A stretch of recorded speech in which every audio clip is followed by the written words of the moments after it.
G'day, this is Chris Savage from RL Ministries in Australia, welcoming you to this session of the book of Isaiah. I pray that it will be of benefit to you and help you in your Christian growth. This is taken from Dr. Arnold Fruchtenbaum's commentary on the book of Isaiah. He is the founder of RL Ministries. Thank you for coming along. We're into session 13. We're coming up to chapter 24, verse 21. We're going to hopefully get down to 27, verse 9 tonight. Last session we started off in chapter 24 last session with the judgment of the world by God himself. This is a tribulation judgment. This judgment's going to be universal. Everyone will be affected by it. The cause of the judgment is the pollution of the earth by man.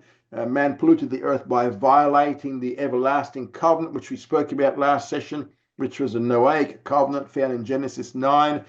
God's going to destroy the existing civilizations of the earth in the tribulation by means of fire. It destroyed it by means of flood in the days of Noah, but now it's going to be by means of fire in the future. And because of these fiery judgments, a few men are going to be left. Isaiah speaks of a specific city involved, and he calls it the city of desolation, which in the context which we'll be looking at is the city of Babylon.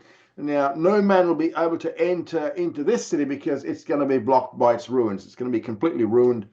Isaiah gives an application also of the earth and its inhabitants. It's like when an olive tree is shaken and, only a few olives are left behind, when grapes are harvested and only little fruit is left in the vine. So what's true of this city is also going to be true of the earth. There'll be such a massive destruction of humanity in the Great Tribulation that only a remnant will be left. But in the midst of this, there is a worldwide glorification of God's name. So there are those in the earth who will glorify God's name and God's majesty. And we know that there's going to be no escape from this judgment. The earth would appear, if you're outside of the earth looking on it, the earth would appear like a drunken man staggering back and forth. The earth is going to be swinging back and forth like a hammock in the wind. That's how devastating these judgments are going to be on this earth. The end product is that God's purposes are fulfilled. And one of them, which we saw, was to make an end to wickedness and wicked ones. So the earth transgressions after these judgments will fall and never rise again. The earth will literally stagger from the judgments. The worldwide rebellion shall fall and it shall not rise again. So we're going to continue on in chapter 24, verse 21 now. This is going to be, we're going to see the end of the tribulation, verses 21 to 23 of chapter 24.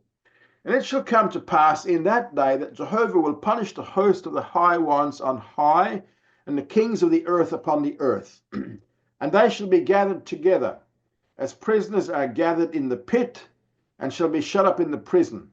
And after many days shall they be visited. Then the moon shall be confounded, and the sun ashamed. For Jehovah of hosts will reign in Mount Zion and in Jerusalem, and before his elders shall be glory.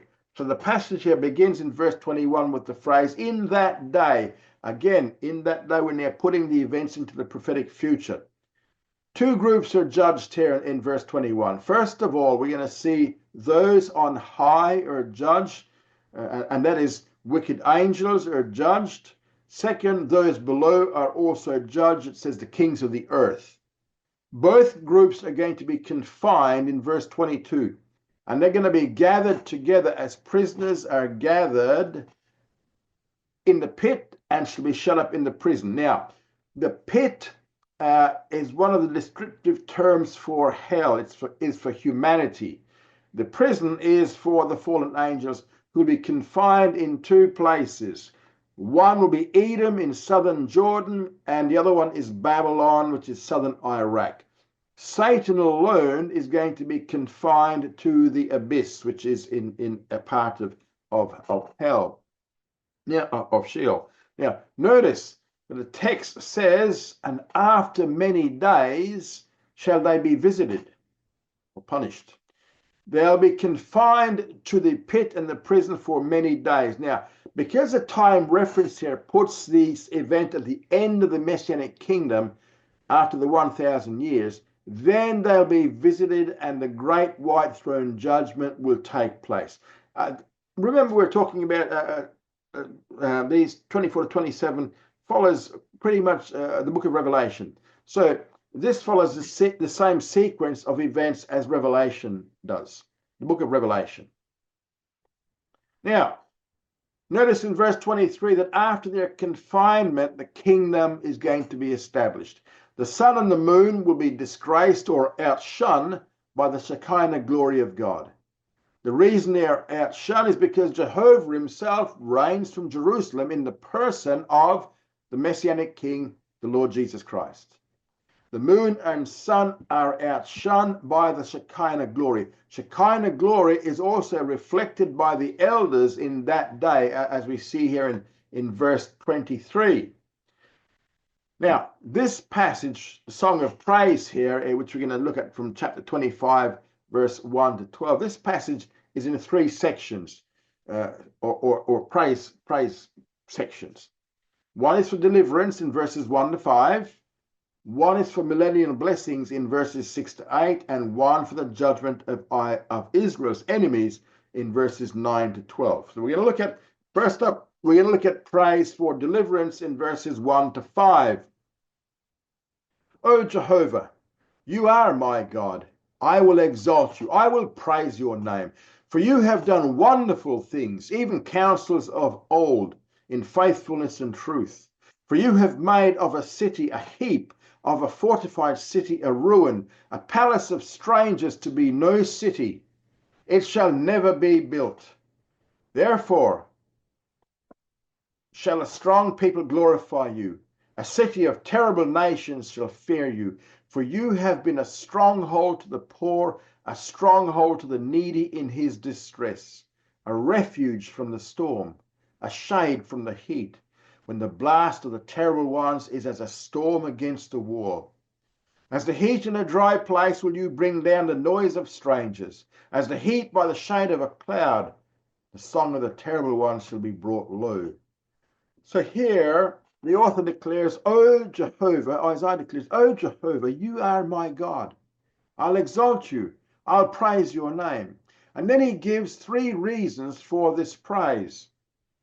The first reason for praise is for wonderful counsels in verse 1, second part of verse 1. For you have done wonderful things, even counsels of old. Now, these words are also in Isaiah chapter 9, verse 6, where we have one of the titles of the Messianic King, Wonderful Counselor. So here he's referring to the king, which we're going to see in chapter 24, verse 23. Which we saw back in 24, verse 23. What is happening now, he says, was decreed long ago in God's plan. God's plan is being carried out in the events of all historic time, past, present, and future. The second reason for the praise is for the destruction of a certain city in verses 2 to 3. This is a city that will never, ever be rebuilt. This excludes Jerusalem because Jerusalem will be rebuilt again. The city is described as being fortified and a palace or stronghold of foreigners. This is the city of Babylon described in chapter 24, verse 10. By virtue of its not being rebuilt, it is placed in the same tradition as Babylon, which we saw back in chapters 13 and 14. So this imperial city in verse 2 is destroyed, never to be rebuilt. In addition, it says that the strong will praise him in verse 3. Therefore shall a strong people glorify you, a city of terrible nations shall fear you. The context shows that the phrase a strong people refers to the Jewish people in the Messianic kingdom. They will glorify God because he has destroyed Babylon, the city of terrible nations. The third reason for the praise is for delivering the faithful remnant in verses 4 and 5. For you have been a stronghold to the poor, a stronghold to the needy in his distress. Now, whenever we see these 2 words used together, the poor and the needy, and when you see it especially in Isaiah, these are a reference to the faithful remnant of the tribulation, especially when we see here used by Isaiah. This is true only if these two words are used together, not if they're used separately. We'll see this in the following chapters of Isaiah. Verse 5 then explains how God will deliver the remnant. As the heat in a dry place will you bring down the noise of strangers, as the heat by the shade of a cloud, the song of the terrible ones shall be brought low. So the second part of the verse here elaborates on the first part, and two comparisons are made here, each beginning with as the heat. First of all, just as the intense heat parches the earth, so God will bring down the noise of strangers, meaning he will disperse the crowds that will flee into cooler shelters. Second, as a passing cloud provides shade and breaks the heat of the sun, so God will provide divine protection for the faithful remnant and silence the boastful victory song of the enemy, the terrible ones. And moving on, we see praise for millennial blessings in verses 6 to 8. And in this mountain will Jehovah of hosts make unto all peoples a feast of fat things, a feast of wines on the lees, of fat things full of marrow, of wines on the lees well refined. And he will destroy in this mountain the face of the covering that covers all peoples, and the veil that is spread over all nations. He has swallowed up death forever. And the Lord Jehovah will wipe away tears from off all faces, and the reproach of his people will he take away from off all the earth, for Jehovah has spoken it. Now, when he says in this mountain, it could refer to Mount Zion, the millennial Jerusalem, or it could refer to the millennial kingdom in general. Now, verse 6 begins with a feast. And we know that the millennial kingdom begins with the marriage feast of the Lamb from the book of Revelation, in Revelation 19, verse 9. It says, "Blessed are they that are bidden to the marriage supper of the Lamb." So here in these verses in 6 to 8, the kingdom also begins with a feast. And the provisions for this feast include, first of all, fat things, meaning rich food in abundance. Second, wine on the lees, meaning this is mature wine at its best. Again, there's an assonance here. Fat things or wine on the lees. The difference in Hebrew between fat things and wine on the lees is only one letter. The terms are shemen and shemir. It's only changing an N to an R, that's all. Shemen and shemir. In verse 7, there is also praise for the removal of the face of the covering that covers all peoples. Now, this is a covering veil. The word covering here emphasizes the completeness of the covering. And the word veil emphasizes its thickness. So the removing of the veil is the removal of sorrow. And you can find a reference to this in 2 Samuel 15, verse 30, and 2 Samuel 19, verse 4, and also Jeremiah chapter 14, verses 3 to 4. These are other examples of the use of this phrase. Now, the reason that sorrow is removed is given in verse 8. He has swallowed up death forever. And the Lord Jehovah will wipe away tears from off all faces. So death is going to be eliminated for believers in the millennial kingdom. And this is going to come out more clearly as we get down to Isaiah 65, verse 20.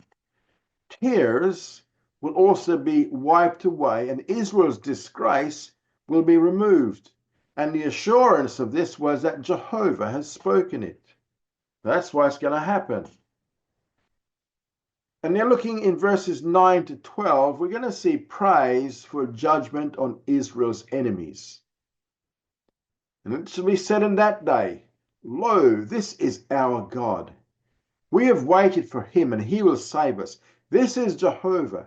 We have waited for him. We'll be glad and rejoice in his salvation.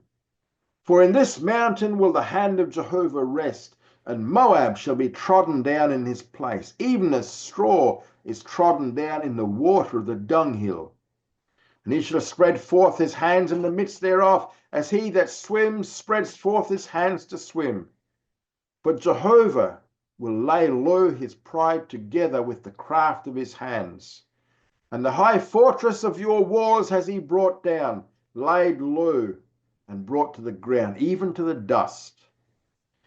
So here in verse 9, it should be said, in that day we'll be glad and rejoice in his salvation. Rejoicing is present because salvation has come from the Lord. With the phrase in that day, Isaiah projected what Israel would say in the prophetic future. In verse 10, there is rejoicing because the enemy of Israel has been trodden down. Isaiah centers his attention upon Moab. Now, Moab is representative of Israel's enemies. Why was this? Because Moab was characterized by perpetual hatred of and animosity toward Israel. You can check that out in 2 Kings 24 verse 2, 2 Kings 24 verse 2, and Ezekiel 25 verses 8 to 11. Ezekiel 25, 8 to 11.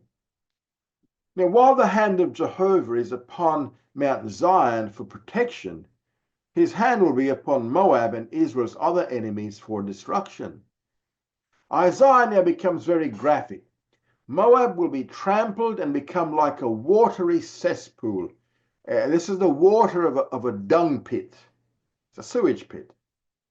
Now, it's going to be another play in words here from Isaiah. Remember Madmen? Madmen was a city of Moab. Madmen, M-A-D-M-E-N. It's a city. It's the name of a city. It was mentioned in Jeremiah 48 too. Yeah, the Hebrew term for a dunghill is Madmenah. Just add an A in the end. And by adding that one Hebrew letter A to the end of the name of this city, you get Madmenah, which means a heap of refuse. So Isaiah is playing around, or is toying with the name of Moab's capital city. Moab's capital city is going to become a dunghill. Now, verse 11, Jehovah will lay low his pride together with the craft of his hands. The pride of Moab will be destroyed. Now, Moab was famous for its pride because we saw that back in chapters 15 and 16. He goes on to say, as he that swims spreads forth his hands to swim. The picture here is of a man attempting to swim through the water of this sewage pond, or this dung pit, this cesspool. The more he struggles, the deeper he sinks. As we saw back in chapter 15 and 16, the fortress city of Moab is also now brought down. Again, paralleling the accounts of chapters 15 and 16, Isaiah next mentioned the fortress city of Moab. And the high fortress of your walls has he brought down, laid low, and brought to the ground, even to the dust. That's back in verse 12 there. Now, God will grind the walls of Moab's fortified city to dust. Here we come to chapter 26. Now, verses 1 to 19 of chapter 26 contain a song of praise that will be sung by the redeemed when the Messiah establishes his kingdom on earth. We're going to look first up in the Song of Salvation section. We're going to look at the tale of two cities here in 26 verses 1 to 6. 26, 1 to 6. In that day shall this song be sung in the land of Judah. We have a strong city. Salvation will he appoint for walls and bulwarks. Open ye the gates, the righteous nation which keeps faith may enter in. You will keep him in perfect peace, whose mind is stayed on you, because he trusts in you. Trust you in Jehovah forever, for in Jehovah, even Jehovah, is an everlasting rock. For he has brought down them that dwell on high, the lofty city. He lays it low. He lays it low even to the ground. He brings it even to the dust. Verse 6, the foot shall tread it down, even the feet of the poor and the steps of the needy. Here we go. Poor and needy again. So this tale of two cities is now described. The first city is Jerusalem in verses 1 to 4. A new song will be sung in Judah. They're going to rejoice over the city whose strength comes from the Lord's salvation. The righteous will now enter this city through the gates, through the open gates. The city is strong, for salvation protects it. In fact, salvation is its very walls and bulwarks, whatever. You know what I mean. In verse 2, the inhabitants of the city are now described. It is a righteous nation which has kept the faith. The strong city pictured in verses 1 and 2 is pictured as being empty. But now, open ye the gates. The gates are now open so it can be inhabited by the people of Israel. When the millennial Jerusalem is first built, it will of course be empty. Then it will be inhabited by the Jews, which keeps faith. Those who survive the tribulation as believers. This nation will be characterized by two qualities. It will be righteous and it will have kept the faith. In verse 3, the results of having kept the faith, you will keep him in perfect peace whose mind is stayed on you. The phrase perfect peace here is a doubling of the Hebrew word shalom. Literally, it says shalom, shalom. Because the faithful remnant trusted in God and the mind of the remnant was stayed upon God in spite of what was occurring around them, that remnant will now enter the millennial Jerusalem of the Messianic kingdom. Verse 3 has in view primarily the Jewish remnant of the tribulation. Now, principles can be taken from this verse to apply to other believers, but in this context here, it primarily refers to the Jewish remnant. Isaiah did not name Jerusalem in verses 1 to 4, but the context makes it clear that this is the city he was speaking about. It would be rebuilt and inhabited, and after the tribulation, by the faithful Jewish remnant. Now, there's another city that is contrasted in verses 5 to 6. This city is the lofty city. Again, it is being specific in contrast to Jerusalem that is now rebuilt. Isaiah does not name this city, but from the context, it is clear he's prophesying about Babylon. Babylon will not be rebuilt, but will be brought low. This is not the first time he's referred to a specific city that will not be built. He's referred to this specific city that would not be rebuilt 3 times up to this point in his writings. The first reference to a city that would not be rebuilt was in chapter 24, verses 10 to 12. Second reference was in chapter 25, verses 2 to 3. That's 24, 10 to 12, 25, 2 to 3. This is the third reference here in 26. Them that dwell on high, the lofty city. This city was once lofty, and the people who lived in it were on high. But God will level it and cast it down to the dust. Now, verse 6 shows whom God will use to fulfill this purpose. The foot shall tread it down, even the feet of the poor and the steps of the needy. Again, Isaiah used the expressions poor and needy in reference to the believing remnant. The very ones that Babylon sought to destroy, the faithful remnant, are the ones that will end up trampling her down. In verses 7 to 10, we're going to see the learning of righteousness by means of judgment. This is another reason why God will sometimes send judgment. It is by means of judgment that the inhabitants of the earth will sometimes learn righteousness. Verse 7 says, the way of the just is uprightness. You that are upright do direct the path of the just. In verse 7, the characteristic of the righteous ones, or the righteous one, are given. First, he is upright in his ways. Second, his paths are directed by an upright God. Then in verses 8 to 9, we see the righteous respond to God's leading. Yes, or yea, in the way of your judgments, O Jehovah, have we waited for you. To your name, even to your memorial name, is the desire of our soul.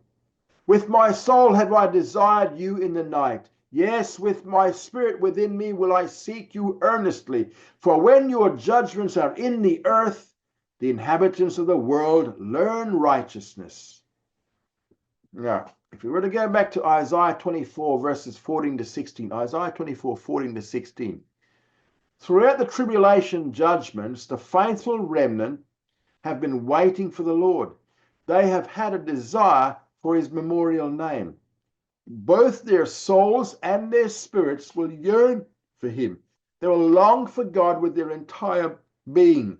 The whole man will long for God. Got a hiccup. With the soul and the spirit, the faithful remnant has longed for God. On the other hand, there's an important principle at the end of verse 9. When your judgments are in the earth, the inhabitants of the world learn righteousness. Now, this will also be true for the tribulation period. One of the factors that is going to bring about that worldwide revival of the 144,000 Jewish evangelists is this matter of worldwide judgment. And in the midst of this worldwide judgment, those who are righteous will respond to God's judgment. And then verse 10 elaborates on this principle of verse 9. Let favor be showed to the wicked, yet will he not learn righteousness. In the land of uprightness will he deal wrongfully, and will not behold the majesty of Jehovah. What we see here in verse 10, those who are unrighteous will not respond to God's judgment, even if favor is shown to them. Even if he lived in the land where everyone else was righteous, he would still live sinfully. Even under the best conditions, he will not submit to the majesty of Jehovah. Here he lays down something that will be tested and proved to be true during the millennial kingdom. After 1,000 years of the kingdom, with the most perfect environment and conditions, with all needs provided for immediately, with no more hard labor and things of that nature, in spite of the best provisions and the best environment, at the end of the millennium, there will be a revolution against God's authority. Even if favor is shown, the unrighteous will not learn righteousness. Even if he lived in the land where everyone else was righteous, he would still live sinfully. Even in the best conditions, he will not submit to the majesty of Jehovah. And then we're going to see the praise for deliverance in verses 11 to 15. Jehovah, your hand is lifted up, yet they see not. But they shall see your zeal for the people, and be put to shame. Yea, fire shall devour your adversaries. Jehovah, you will ordain peace for us, for you have also wrought all our works for us. O Jehovah our God, other lords besides you have had dominion over us, but by you only will we make mention of your name. Verse 14. They are dead, they shall not live. They are deceased, they shall not rise. Therefore have you visited and destroyed them, and made all remembrance of them to perish. You have increased a nation, O Jehovah. You have increased a nation. You are glorified. You have enlarged all the borders of the land. Okay, so the song continues. Verse 11 emphasizes God's zeal for his people. God's hands will be lifted up in judgment against Israel's enemies, but they fail to see it. Then they will see God's zeal for his people, and this will put them to shame. God's jealousy burns like fire. You can check it out in Zephaniah 1 verse 18, Zephaniah 1:18. In this cause of his people, so fire is going to consume Israel's enemies.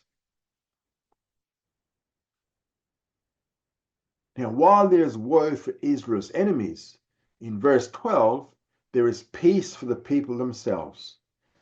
Verse 12 says, Jehovah, you will ordain peace for us, for you have also wrought all our works for us.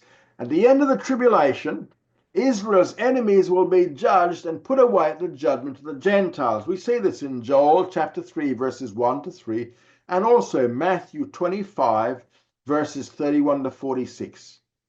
The people will confess that all of Israel's benefits were accomplished by the God of Israel. The result will be peace for Israel.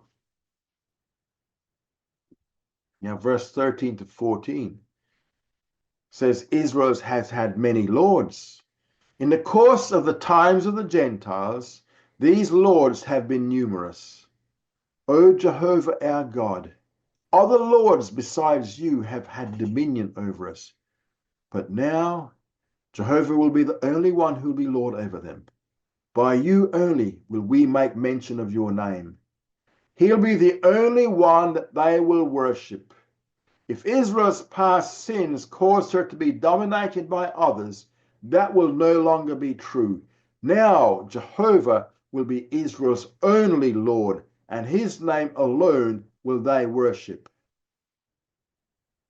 Verse 14 says, they are dead, they shall not live. They are deceased, they shall not rise. Therefore have you visited and destroyed them, and made all remembrance of them to perish. So Israel's former lords are now dead. They will not live again. Hebrew word here for deceased is Rephaim, R-E-P-H-A-I-M. It means the shades of Sheol. Remember, we saw this back in chapter 14, verses 9 to 10. So those overlords who were used to dominate Israel, they have now been reduced to the mere shadow of existence with no remembrance of them. While these many lords which Israel has had in the past have decreased the numerical size of Israel, in verse 15 it says, you have increased a nation, O Jehovah. You have increased a nation. You are glorified. You have enlarged all the borders of the land. Here it says, the Lord will numerically increase Israel. Israel's new growth in the millennial kingdom will involve two things. First, population. There's going to be no more anti-Semites to reduce Israel's population. So the population is going to increase. Second, the borders of the land will be expanded. For the first time in their history, Israel will have all of the promised land. And in these two ways, the God of Israel will be glorified. Now, after the three songs of praise comes a section about Israel's travail in verses 16 to 18. Jehovah, in trouble have they visited you. They poured out a prayer when your chastening was upon them. Like as a woman with child that draws near the time of her delivery, is in pain and cries out in her pangs. So we have been before you, O Jehovah. We have been with child. We have been in pain. We have, as it were, brought forth wind. We have not wrought any deliverance in the earth, neither have the inhabitants of the world fallen. In verse 16, Israel repents. Jehovah, in trouble have they visited you. They poured out a prayer when your chastening was upon them. It is Israel's prayer at the end of the tribulation that brings the second coming of Messiah. In addition, it is in a troublesome time Israel will be brought to repentance. God will discipline his children, and this will lead them to utter a prayer. They poured out their prayer to God while they are being chastened. And the words of their prayer are in three passages of Scripture. First, we see it in Isaiah 63, verse 7 to 64, verse 12, and then we see it also in Psalm 79 and Psalm 80. The word prayer here literally means a whispered prayer. It's like a secret sighing to God for help.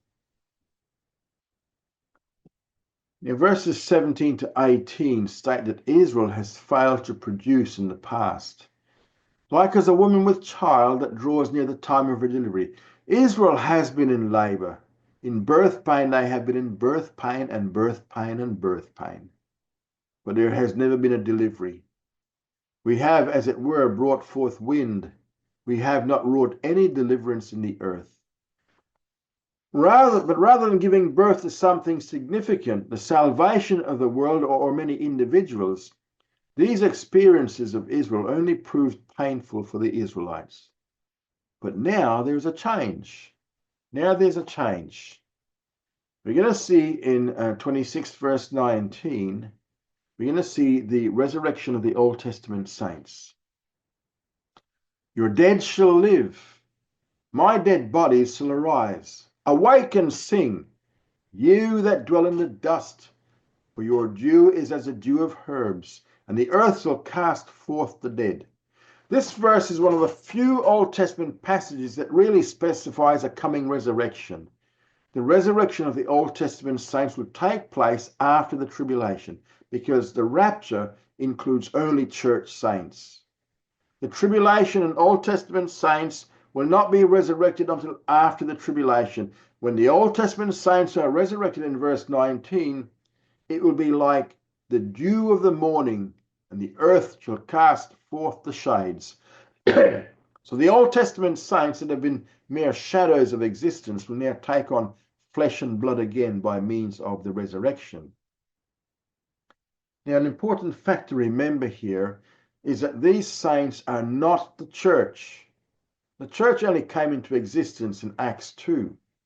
The church saints will be raptured, and the rapture will occur sometime before the tribulation.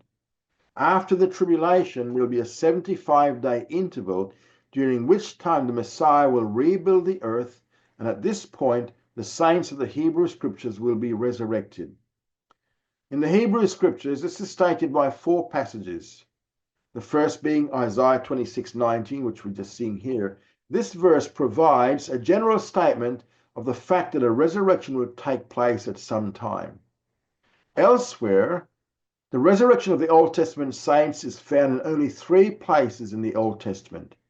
Daniel 12 verse 2, Hosea 13 verse 14, and Job 19, 25 to 27.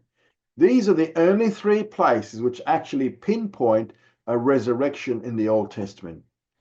Daniel 12 verse 2 says, and many of them that sleep in the dust of the earth shall awake, some to everlasting life, some to shame and everlasting contempt. In the context of Daniel 12, the prophet is speaking of events after the tribulation. Therefore, this is the time that the saints of the Hebrew Scriptures will be resurrected.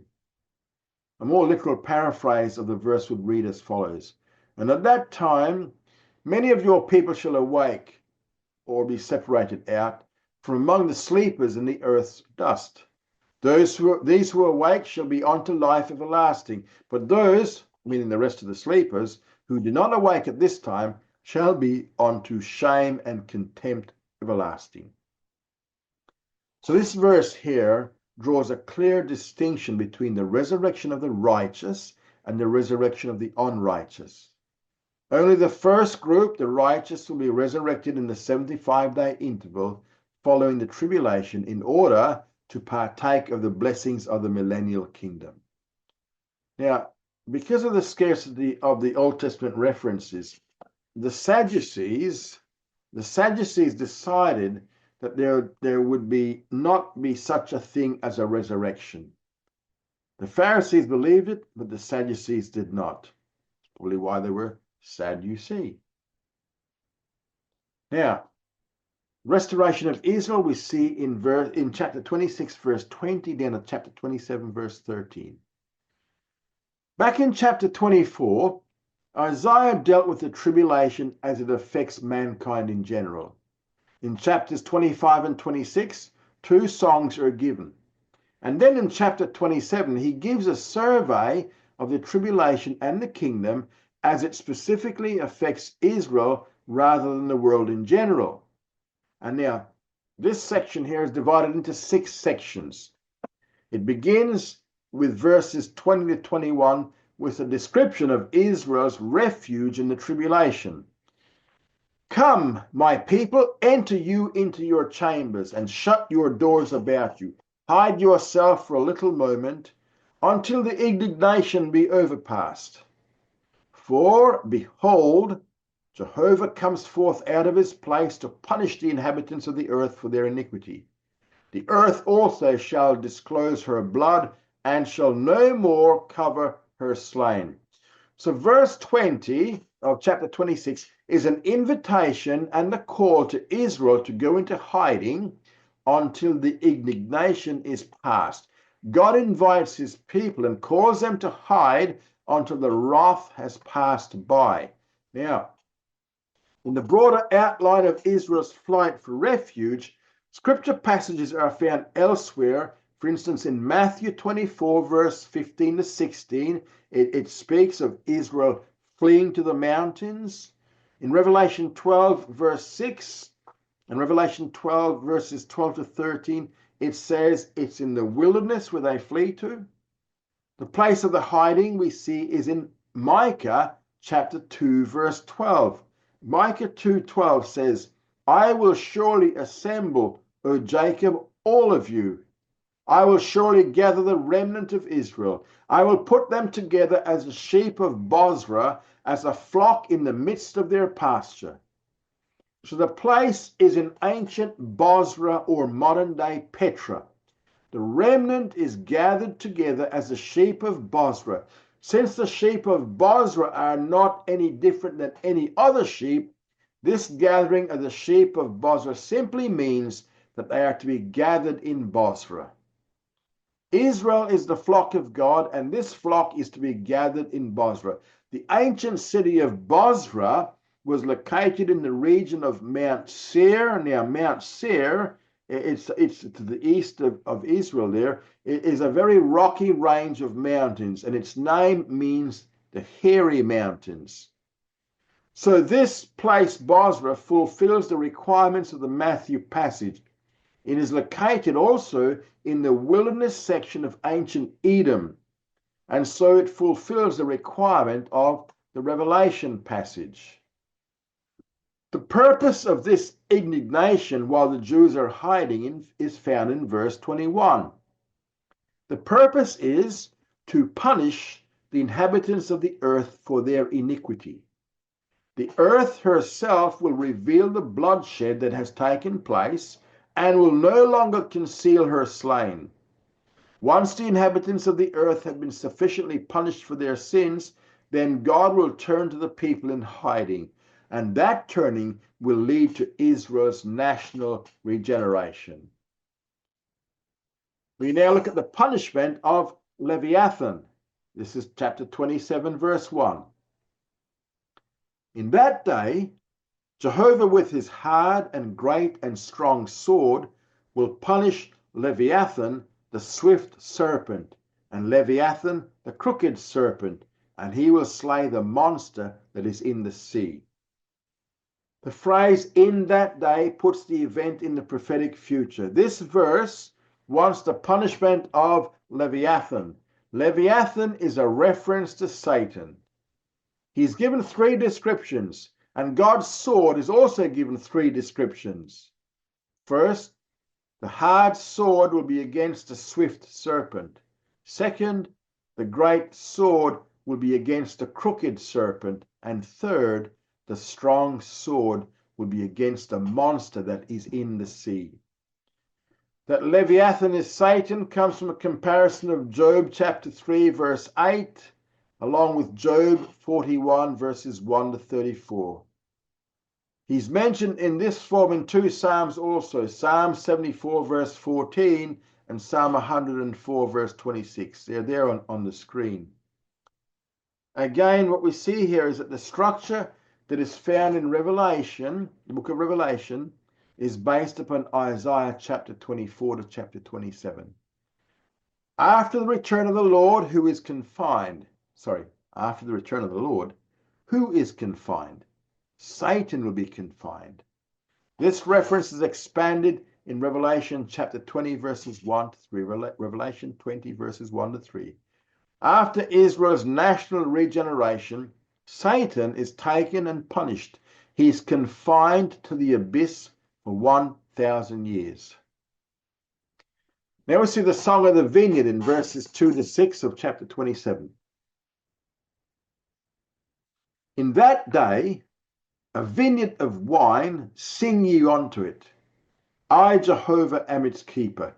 I will water it every moment, lest any hurt it. I will keep it night and day.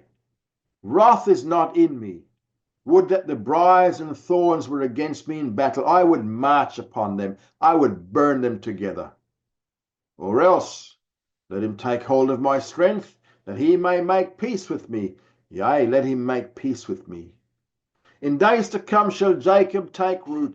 Israel shall blossom and bud, and they shall fill the face of the world with fruit. Now, the previous song of the vineyard we saw back in chapter 5, verses 1 to 17. Now, back in chapter 5, verses 1 to 17, we saw there that God planted this vineyard to make it produce good grapes. However, Israel produced wild grapes, bitter grapes. So the Lord left his vineyard unprotected to be trampled down by wild beasts. He allowed thorns and briars to grow up, and he withheld rain from it.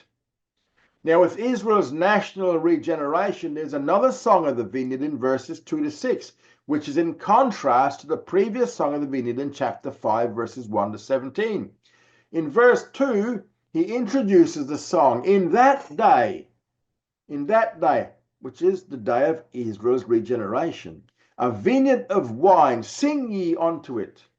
In verse 3, Jehovah will keep and water it. In chapter 5, he refused to keep and water it, but now he will keep and water it. Also in chapter 5, he allowed thorns and briars to spring up. But now in verses 4 to 5, God will declare war on thorns and briars. If they so much as pop their head up, he'll set fire to them. In chapter 5, the reason for judgment was that Israel was not a fruitful vine. In verse 6, the contrast is that now Israel will be fruitful. In days to come shall Jacob take root. Israel shall blossom and bud, and they shall fill the face of the world with fruit. They're going to be very fruitful. And then we see the purging of Israel in verses 7 to 9. Has he smitten them as he smote those that smote them?